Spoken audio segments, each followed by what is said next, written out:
तो चलिए शुरू अब देते हुए एक छोटा सा मन में बात ये आ रही थी कि पेपर सेट करने की जिम्मेदारी एनटीए की, एग्जाम लेने की बच्चों से जिम्मेदारी, छात्रों तक पहुंचाने की प्रश्न पत्र वो भी एनटीए की जिम्मेदारी।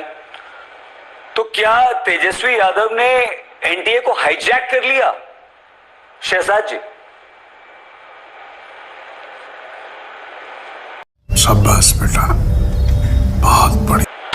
बहुत अच्छा सवाल है। सबसे पहले तो मैं आपको ये भी बता दूं, इसकी पृष्ठभूमि ये रही कि एनटीए पहले नीट के एग्जाम नहीं कराती थी। आदरणीय सुप्रीम कोर्ट ने ही 2020 में कुछ तो समझा देखा होगा, उसीलिए उसने नीट के एग्जाम की पूरी व्यवस्था एनटीए को दी। एनटीए ओरिजिनली जब बनी थी तो नीट एग्जाम नहीं करवाती थी, आपके दर्शकों की जानकारी के लिए। और दूसरी बात, जो आपका सवाल लगभग वही है कि मैंने तो किसी विपक्षी को अपराधी नहीं कहा है।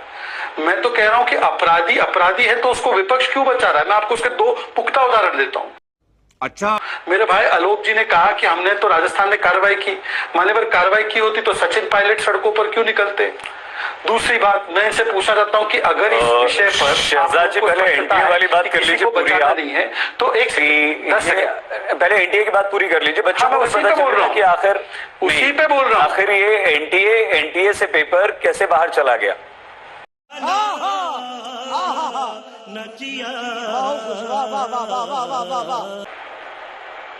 हाँ, मैं बताता हूं, उसी के लिए तो मैं आपको बता रहा था।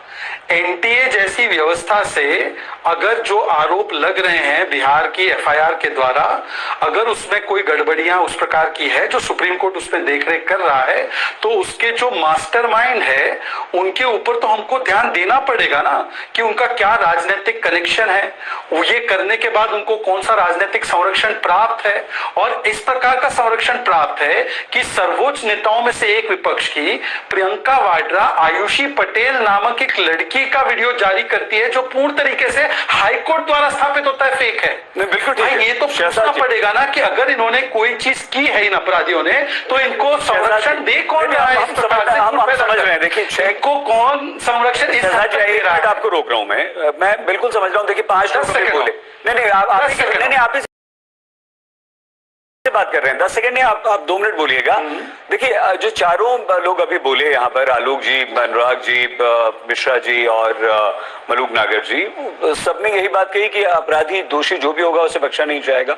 हम सिर्फ ये समझना चाह रहे हैं, ये बात समझ से थोड़ी सी बाहर है कि सब कुछ अगर एनटीए करता है और इतनी जबरदस्त सख्त ये एजेंसी है, तो वहां से पेपर बाहर कैसे चला गया तेजस्वी यादव के द्वारा, या वो कैसे एनटीए के किस व्यक्ति से कहां से पेपर ले आए। और दूसरी बात, आपने जो सुप्रीम कोर्ट से के बारे में कहा कि सुप्रीम कोर्ट ने कहा कि नीट अब एनटीए करवाएगी, तो सुप्रीम कोर्ट के कहने के बाद ही नीट ने करवाना शुरू किया। उससे पहले क्या एनटीए को इस योग्य नहीं माना जाता था कि वो नीट की परीक्षा भी करवा सके? देखिए, एनटीए बहुत सारी परीक्षाएं इससे प्रथम करवाता था, क्योंकि एनटीए अच्छा काम कर रहा था, इसीलिए सुप्रीम कोर्ट ने शायद नीट की भी जिम्मेदारी उसको दी होगी, अन्यथा तो नहीं देता। अब अगर वो एनटीए की व्यवस्था, कोई व्यवस्था, इसको नहीं बोल सकते कि गॉड मेड व्यवस्था है, इसमें इंसान ही काम करते हैं। यदि इसमें कोई भी चूक किसी ने की होगी एनटीए के लेवल पर, तो उसको कौन बख्श रहा है। उल्टा धर्मेंद्र प्रधान जी का पूरा बयान आज तक चला है, आज तक पे और बाकी जगह जो चला बयान, धर्मेंद्र प्रधान जी ने कहा था कि यह मामला कोर्ट के सामने विचाराधीन है। कोर्ट ने उस समय पर काउंसलिंग पर रोक नहीं लगाई, आज भी नहीं लगाई। सुकांत मजूमदार के बयान से आप सहमत हैं? धर्मेंद्र प्रधान आगे जाकर जी एक No! God, please, no! No! No! एक सेकेंड सर, मुझे बात तो रखने दीजिए। मैं अपनी आपने अभी बोला 2 मिनट देंगे, तो अब आप बीच में क्यों इंटरप्ट कर रहे हैं? 10 सेकंड और दे दीजिए। क्या धर्मेंद्र प्रधान जी कोर्ट के आगे जाकर अपना फैसला सुना दे जब कोर्ट के सामने कोई मामला है? क्या धर्मेंद्र प्रधान जी ने कहा फिर भी कोर्ट जो भी निर्णय करेगा मैं उसके साथ हूं। पर मैं आपसे एक ही सवाल पूछता हूं, प्लीज एक सवाल का जवाब मुझसे दिलवा दीजिए। अगर ये लोग अपराधियों को नहीं बचा रहे, अंसारी जी प्लीज, अंसारी बोलिए, जल्दी बोलिए सर, बोलिए प्लीज। अगर ये लोग अपराधियों को नहीं बचा रहे हैं, हाँ, अपराधियों को नहीं बचा रहे हैं, जिस विषय पर कोर्ट जिस विषय पर कोर्ट का फैसला आ चुका है, मतलब कि प्रियंका वाड्रा द्वारा फैलाए गए भ्रमित चीजों को कि आयुषी पटेल का ओएमआर डिस्ट्रॉयड नहीं था, वो झूठे आरोप लगा रही थी, इस प्रकार की व्यक्ति को क्यों कांग्रेस ने खड़ा किया? क्या तेजस्वी के लिंकेजेस से ध्यान भटकाने के लिए? सवाल नंबर 1। और सवाल नंबर 2, जो किसानों की खेत बिक जाती है और पैसा इकट्ठा करके करते हैं और उस प्रकार से बच्चों को एग्जाम करवाते बोलने वाले अनुराग से पूछिए कि 48 पेपर्स लीक हुए थे उत्तर प्रदेश में जब अखिलेश जी की सरकार थी, और पहली बार यूपीएससी के जो अध्यक्ष थे उनको कोर्ट ने हटाया था। इससे पहले कभी देश के इतिहास में इस प्रकार के सर्विस कमीशन के आयोग के अध्यक्ष को हटाने की प्रक्रिया कोर्ट के द्वारा की गई हो, तो मुझे लगता है कम से कम आप सुकांत मजूमदार के उस बयान से सहमत हैं कि हमारा सिस्टम खराब है? यहाँ पर प्रोएक्टिवली होता है। शहजाद जी, कमाल है। अरे एक मिनट अनुराग जी, एक मिनट अनुराग जी, शहजाद जी, क्या आप सिस्टम हमारा गड़बड़ी हो जाता है? अनिल यादव और एक सेकंड अनुराग जी रुकिए ना, बात कर रहे हैं। अनिल यादव को क्यों बचा रहे अनुराग यादव? अनुराग भदौरिया जी, अमिताभ सिन्हा जी नहीं देंगे। देखिए ये नेता है, प्रवक्ता है। रुको जरा, सबर करो, बोला धक्का बुक्की नहीं करने का, आराम से लेने का। हाँ, मार देते हैं और पता चलता है कि डॉक्टर्स तो वो लोग बनेंगे जो रिश्वत दे रहे हैं, जो लाखों लाख रुपए देकर एग्जाम पास कर रहे हैं। अनुराग जी, राजनीति पर आप भी बात कीजिएगा, लेकिन क्या उन माता पिताओं पर, उन अभिभावकों पर और उन बच्चों के दिल दिमाग पर जो बुरा असर पड़ रहा है, आपको लगता है कि वो हमारे देश को कमजोर कर रहा है? देखिए मैं बिल्कुल सही कह रहे हैं। इस पे मैं कोई राजनीति नहीं करूंगा, मैं भावनाएं व्यक्त करूंगा कि एक माँ बाप की भावनाएं, एक बच्चे के दिल में दर्द क्या होता है। माँ बाप की दुआएं थी, ऊपर वाले का करम था, वो टॉप करेंगे इस बार, बेचारे बच्चों को भरम था।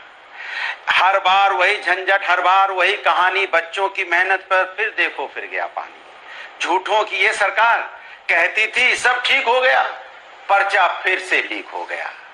बचपन गया, भविष्य गया, किस मुंह से मां से बोलूं, मां फिर से पर्चा लीक हो गया। ये दर्द शायद ये बड़ी अच्छी बात कही है। भारतीय जनता पार्टी के ना प्रवक्ता, ना नेता, ना मंत्री, ना संतरी उनके समझ पाएंगे, क्योंकि मां किस तरह से जो गांव में रहने वाले लोग खेत बेचते हैं, खेत बेच के अपने बच्चों को पढ़ाते हैं, साल भर बाद एग्जाम आता है, वो इंतजार करते हैं इस बार एग्जाम देगा, मेरा बच्चे का सिलेक्शन हो जाएगा तो कम से कम हम शांति से सो पाएंगे। लेकिन जैसे ही साल गुजरता है, खेत बिक जाता है, मां परेशान होती है, बाप दौड़ा दौड़ा आता है, पता चलता है पर्चा लीक हो गया। आप सोचिए उसके दर्द की वेदना, आप तकलीफ समझिए कि दोबारा खेत बेचना पड़ेगा, दोबारा पैसा कहां से लाएगा, फिर वही कर्जा उठाएगा, फिर वही सूद भरेगा, फिर बच्चे को दोबारा से परीक्षा में अपीयर करवाएगा। लेकिन सरकार को दर्द कहां है? सरकार के मंत्री कहते हैं नहीं नहीं नहीं नहीं, कोई पर्चा लीक नहीं हुआ। अच्छा बात नहीं है। ये कैसा बेदर्द मंत्री है, बेरहम मंत्री है भाई।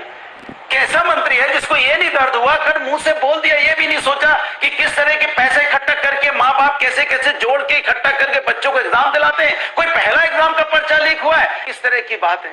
भारतीय जनता पार्टी की सरकार है, केंद्र में भी राज्य में भी, हर उसके बाद कह रही है नहीं नहीं नहीं नहीं, विपक्ष जिम्मेदार है, पर्चा लीक हो जाए विपक्ष जिम्मेदार, बेरोजगारी बढ़ जाए विपक्ष जिम्मेदार, किसान आत्महत्या करे विपक्ष जिम्मेदार, छात्र परेशान है विपक्ष जिम्मेदार, महिलाओं पर अत्याचार होता है विपक्ष जिम्मेदार, डीजल पेट्रोल के दाम बढ़ गए विपक्ष जिम्मेदार। कमाल की सरकार है भाई। अरे सरकार आपकी है, तंत्र आपके पास है। अरे कोई गलती करता है, चाहे किसी भी दल का हो, मैं तो साफ कहता हूं, किसी भी दल का हो, कोई व्यक्ति हो, बच्चों के भविष्य से खेल रहा है, उसको पकड़िए और कड़ी से कड़ी सजा दे दिए। यहाँ पे बातें करने के लिए मत आइए, अपना चेहरा छुपाने की बजाय आप चौड़े से बोलते हैं। अगर मैं भारतीय जनता पार्टी की जगह होता, मेरी सरकार होती और इस तरह से बच्चों का अगर बच्चों के साथ अन्याय होता तो मुझे शर्म आती बोलने में।